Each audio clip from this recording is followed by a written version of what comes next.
A divergent plate boundary is when two tectonic plates are moving outside away from each other. Here's an example of the Mid-Atlantic Ridge.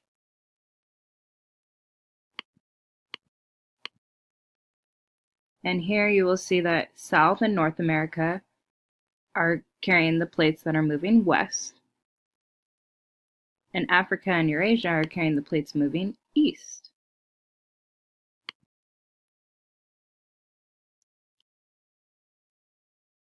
Tensional stress occurs at this boundary as the two plates are pulling away from each other, and that causes tension on the ground and between the plates, which also results in new crust that could be formed at the oceanic floor, or even bigger mountains on the oceanic floor. Here is an example of the Mid-Atlantic going through Iceland. You can tell that these were once one, but they drifted apart.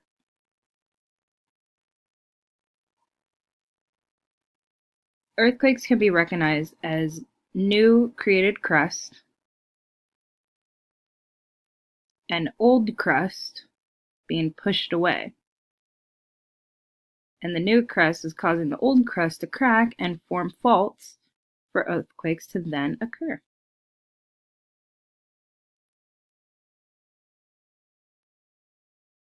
And here you can also see the lithosphere getting stretched and thinned, allowing the magma to work its way up, which then causes a shield volcano. And a shield volcano is the largest volcano and the common volcano you will find at a divergent boundary. It's known for the fluid lava flowing far and wide,